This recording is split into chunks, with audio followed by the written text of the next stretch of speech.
ବର୍ତ୍ତମାନ କାଳିଆ ଯୋଜନାକୁ ନେଇ ବହୁତ ବଡ଼ ଗୋଟେ ଅପଡେଟ୍ ହୋଇଯାଇଛି, ଯାହାକି ବଢ଼ିବାକୁ ଯାଉଛି କାଳିଆ ଯୋଜନାର କିସ୍ତି ଟଙ୍କା। ତେବେ କ'ଣ ରହିଛି ସମ୍ପୂର୍ଣ୍ଣ ବିବରଣୀ ଜାଣିବା ପୂର୍ବରୁ ଭିଡ଼ିଓକୁ ଗୋଟେ ଲାଇକ୍ କରିଦିଅନ୍ତୁ ଏବଂ ଯେଉଁମାନେ ଆମର ଏହି ଚ୍ୟାନେଲଟିକୁ ନୂଆ ଆସିଥିବେ ଚ୍ୟାନେଲକୁ ସବସ୍କ୍ରାଇବ୍ କରି ପାଖରେ ଥିବା ଘଣ୍ଟି ବଟନକୁ ଦବାଇ ଦିଅନ୍ତୁ।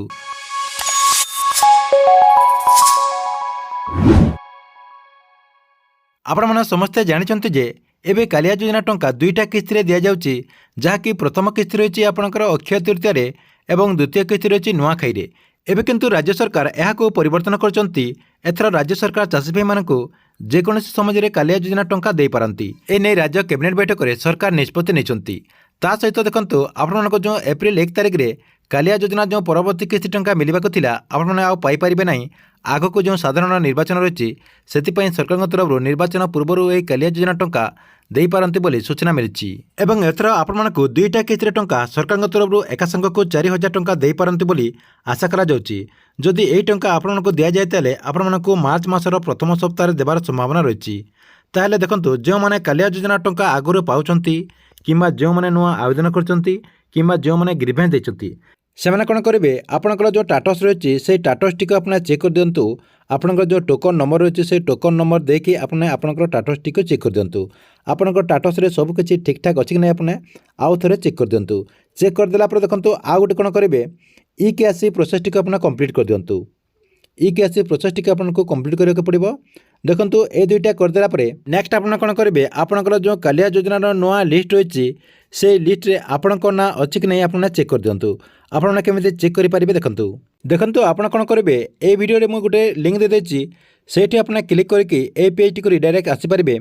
ଦେଖନ୍ତୁ এই ପେଜ୍କୁ ଆସିଗଲା ପରେ ଆପଣ କ'ଣ କରିବେ, ଏଠି ଆପଣଙ୍କୁ କିଛି ଫିଲ୍ଅପ୍ କରିବାକୁ ପଡ଼ିବ। ଆପଣଙ୍କର ଦେଖନ୍ତୁ ଏଠି ଡିଷ୍ଟ୍ରିକ୍ଟ ରହିଛି, ତାପରେ ଆପଣଙ୍କର ବ୍ଲକ୍ ରହିଛି, ଆପଣଙ୍କର ଏଠି ଫାର୍ଷ୍ଟ ରହିଛି ଆପଣଙ୍କର ଡିଷ୍ଟ୍ରିକ୍ଟ, ତାପରେ ଆପଣଙ୍କର ବ୍ଲକ୍, ତାପରେ ଆପଣଙ୍କର ଜିପି। ଏଇସବୁ ଦେଇଦେଲା ପରେ ଦେଖନ୍ତୁ ଏ ସାଇଡ଼୍ରେ ଭ୍ୟୁ ଲେଖା ଅଛି, ଭ୍ୟୁରେ ଆପଣ କ୍ଲିକ୍ କରିଦେବେ। ଦେଖନ୍ତୁ ମୁଁ ଫିଲ୍ଅପ୍ କରିକି ଦେଖାଇ ଦେଉଛି। ଆପଣଙ୍କର ଯେଉଁ ଡିଷ୍ଟ୍ରିକ୍ଟ ଥିବ ସେ ଡିଷ୍ଟ୍ରିକ୍ଟଟା ଏଠି ଆପଣ ଚୁଜ୍ କରିଦେବେ। ମୁଁ ଅନୁଗୁଳ ଦେଇଦେଲି। ଅନୁଗୁଳ ଦେଇଦେଲା ପରେ ବ୍ରାଉଜିଂ ନେଇଗଲା। ତାପରେ ଦେଖନ୍ତୁ ଆପଣଙ୍କର ଯେଉଁ ବ୍ଲକ୍ ହେଇଥିବ ପୁଣି ସେ ମୁଁ ଅନୁଗୁଳ ଦେଇଦେଲି। ଆପଣମାନଙ୍କୁ ମୁଁ ଜାଣିବା ପାଇଁ ସେଇଟା ଖାଲି ଦେଇଦେଉଛି। ଦେଖନ୍ତୁ ଏଇସବୁ ଦେଇଦେଲା ପରେ ଆପଣମାନେ ଜିପିଟାକୁ ସିଲେକ୍ଟ କରିଦେବେ। ଆପଣଙ୍କର ଯେଉଁ ଜିପି ହେଇଥିବ সেই ଜିପିଟା ଆପଣ ଦେଇଦେବେ। ଦେଇଦେଲା ପରେ ଦେଖନ୍ତୁ ଭ୍ୟୁରେ କ୍ଲିକ୍ କରିଦେବେ। ଭ୍ୟୁରେ କ୍ଲିକ୍ କରିଦେଲା ପରେ ଆପଣଙ୍କ ସାମ୍ନାରେ ଏମିତି ଗୋଟେ ପେଜ୍ ଓପନ୍ ହୋଇଯିବ, ଯାହାକି ଦେଖନ୍ତୁ ଦୁଇଟା PDF ରହିଛି ଆପଣଙ୍କର। ଫାର୍ଷ୍ଟ PDFଟି ରହିଛି ଆପଣଙ୍କର ଛୋଟ ଚାଷୀ ଏବଂ ମଧ୍ୟମ ଧରଣର ଚାଷୀ, ଯାହାକି ସ୍ମଲ୍ ଆଣ୍ଡ ମାର୍ଜିନାଲ୍ କୁହାଯାଉଛି। ତାପରେ ଦେଖନ୍ତୁ ଆପଣଙ୍କର ଆଉ ଗୋଟେ PDF ଯେଉଁ ରହିଛି ଲ୍ୟାଣ୍ଡଲେସ୍ ଏଗ୍ରିକଲଚର ମାନଙ୍କ ପାଇଁ, ଯେଉଁମାନେ ଭୂମିହୀନ ଚାଷୀ ସେମାନଙ୍କ ପାଇଁ ଆପଣଙ୍କର ଏଇଟା ରହିଛି। ଆପଣ ଯେଉଁ ଚାଷୀ ହେଇଥିବେ ସେଇଠି ଆପଣ କ୍ଲିକ୍ କରିଦେବେ। ଯଦି ଆପଣଙ୍କର ଛୋଟ ଚାଷୀ କିମ୍ବା ମଧ୍ୟମ ଧରଣର ଚାଷୀ ହେଇଥିବେ ତାହେଲେ ଆପଣ ଏଠି କ୍ଲିକ୍ କରିବେ।